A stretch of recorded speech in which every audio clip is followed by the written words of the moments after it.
ఈరోజు మనం ఏకలవ్యుడి వృత్తాంతం, ఏకలవ్యుడి గురించి తెలుసుకుందాం. మనలో చాలామందికి ఏకలవ్యుడి కథ తెలుసు. ఏకలవ్యుడు మహాభారతంలో గురుభక్తిని చాటే గొప్ప పాత్ర. ఇతను ఎరుకల కులానికి చెందినవాడు. ద్రోణాచార్యుని వద్ద విలువిద్యను అభ్యసించాలని కోరిక ఇతనికి ఎక్కువగా ఉండేది. ఆ కోరికను ద్రోణుడికి తెలియజేశాడు. ద్రోణుడు అతని కోరికను మన్నించక దాన్ని తిరస్కరించాడు. కానీ కొన్ని కథల్లో ద్రోణుడు ఏకలవ్యుణ్ణి దూరంగా ఉంచటానికి కారణం అతని కులం అని చెబుతారు. ద్రోణుడు తిరస్కరించడంతో బంకమట్టితో అతని విగ్రహాన్ని ప్రతిష్ఠించుకొని స్వాధ్యయనం ప్రారంభించాడు. ఎంతో దీక్షతో విలువిద్యను అభ్యసించిన ఏకలవ్యుడు అర్జునుడితో సమానంగా నైపుణ్యాన్ని సంపాదించాడు.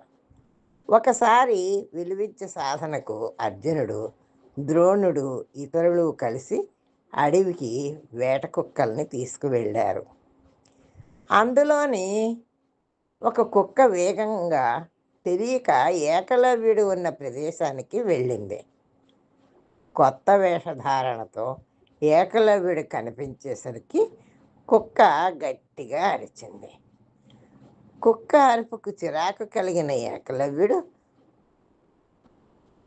కుక్క నోరు తెరిచి మూయుటకు మధ్య గల సమయంలోనే దాని నోటిలోనికి 7 బాణాలు వేశాడు.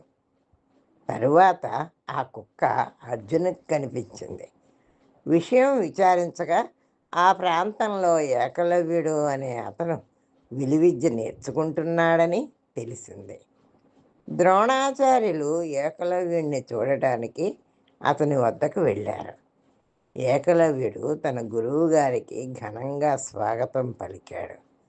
ఏకలవ్యుడు విలువిద్య చూసి ఎంతో సంతోషించారు గురువుగారు.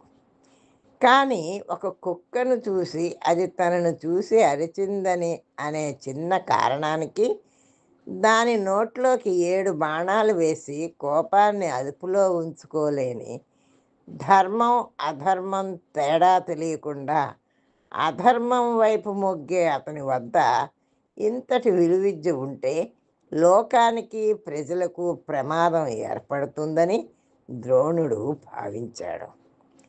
రాబోయే ప్రమాదాలను ముందే నివారించడానికి ఏకలవ్యుడు విలువిద్య ప్రదర్శించుటకు వీలు కాకుండా ద్రోణుడు ఏమాత్రం కనికరం లేకుండా లోక కళ్యాణం కొరకు ఏకలవ్యుని కుడి చేతి బ్రొటనవేలుని ఇమ్మని అడిగాడు. గురువు పట్ల ఎనలేని భక్తి ప్రపత్తులు గల ఏకలవ్యుడు తన భవిష్యత్తు గురించి ఏమాత్రం ఆలోచించక తన కుడి చేతి బొటనవేలును కోసి గురుదక్షిణగా సమర్పించాడు. ఈ సంఘటన ఏకలవ్యుడి త్యాగం మరియు గురువుకి పట్ల అతనికి ఉన్న అంకిత భావాన్ని తెలియపరుస్తుంది. చరిత్రలో నిలిచిపోయాడు. ఆ వేలు పోయిన తరువాత ఏకలవ్యుడు విలువిద్య అభ్యసించలేడన్నది ద్రోణుడి అభిప్రాయం. ద్రోణాచార్యులు అనుకున్నదే నిజమైంది. ధర్మం వైపు మొగ్గకుండా అధర్మం వైపు వెళ్ళాడు.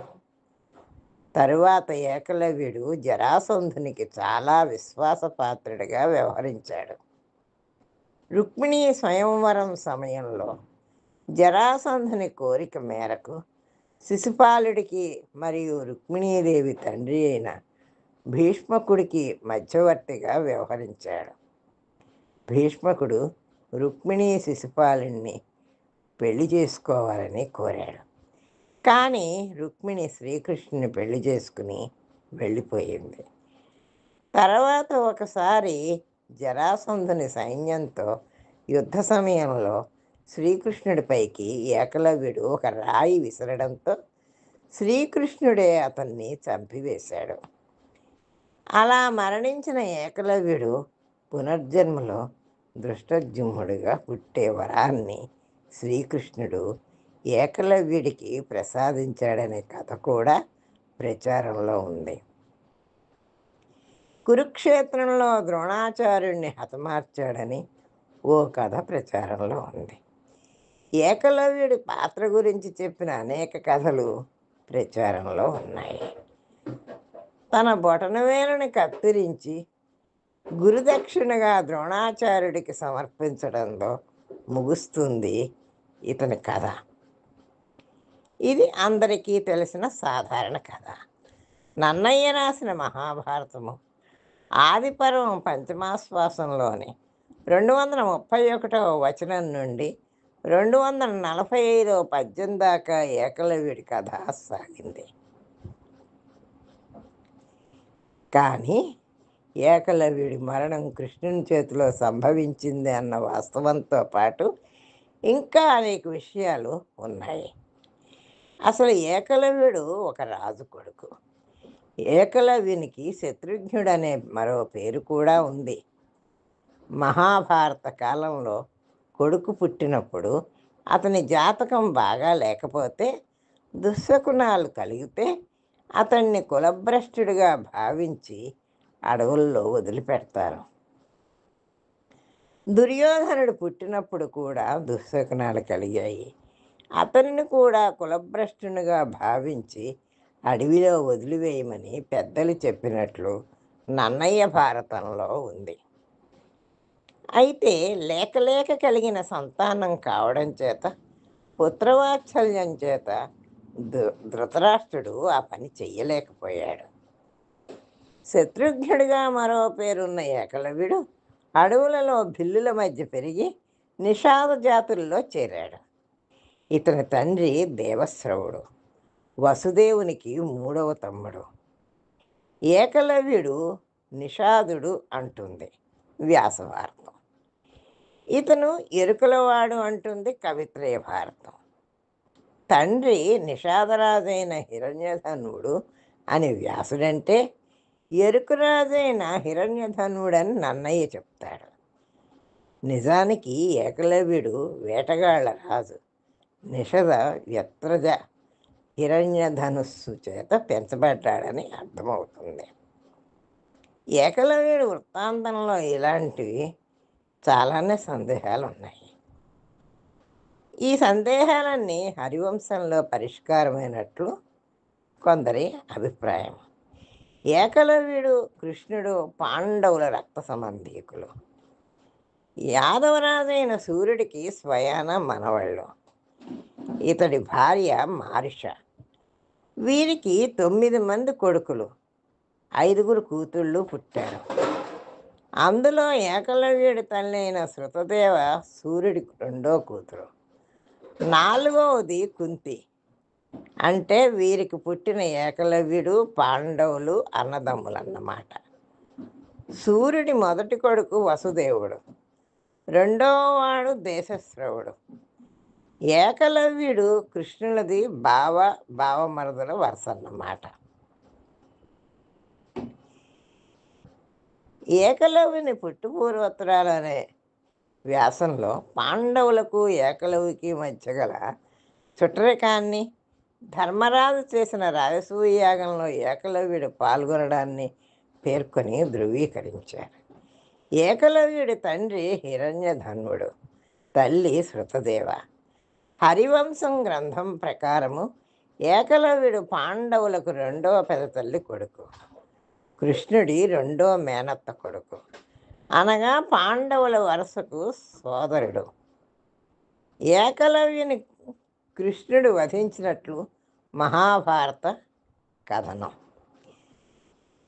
దేవశ్రవుడికి ఏకలవ్యుడు జన్మించి నిషాదులలో పెరిగినట్లు అందులో చెప్పబడింది. దేవశ్రవుడు వసుదేవుని తమ్ముడని ముందు చెప్పుకున్నాం. ఆ వరుసన కృష్ణుడు, ఏకలవ్యుడు అన్నదమ్ములవుతారు. ఒక శ్లోకంలో శృతదేవ అనే పేరుకు బదులు దేవశ్రవ అనే పేరు చేరింది. చాలామంది దీన్ని తప్పుగా గ్రహించలేక ఏకలవ్యుడు కూడా యాదవుడనే అభిప్రాయానికి వచ్చారు. ముందు పేర్కొన్న ప్రకారమైతే ఏకలవ్యుడు, కర్ణుడు అక్క చెల్లెళ్ళ పిల్లలు. మగధ సామ్రాజ్యాధిపతి అయిన జరాసంధుని సైన్యాధిపతి తండ్రి వారసత్వాన్నే ఏకలవ్యుడు కొనసాగించాడు. ఏకలవ్యుడు కూడా మగధ దేశాధిపతి జరాసంధ చక్రవర్తి కొలువులో సేనాధిపతిగా పనిచేశాడు.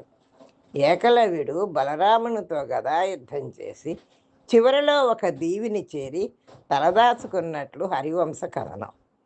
ఏకలవ్యునికి 2 కుమారులు ఉన్నట్లు కూడా అర్థమవుతుంది. ఒక కుమారుడు కేతుమాన్.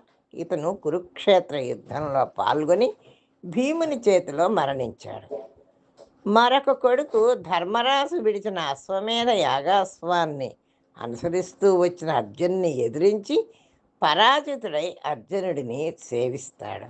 అయితే ఇతని పేరు తెలియదు. తెలుగులో కూడా ఏకలవ్య నందనుండని మాత్రమే ఉంది. పుట్టుక కంటే పెంపకం ముఖ్యమని భావించే మహాభారత కాలంలో కర్ణుడు కూడా శూద్రుడే.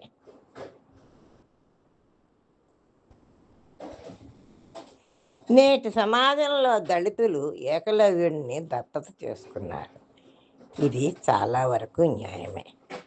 ఇదండి ఏకలవ్యుడి గురించి. వీడియో నచ్చినట్లయితే లైక్ చేయండి, షేర్ చేయండి, సబ్స్క్రైబ్ చేయండి.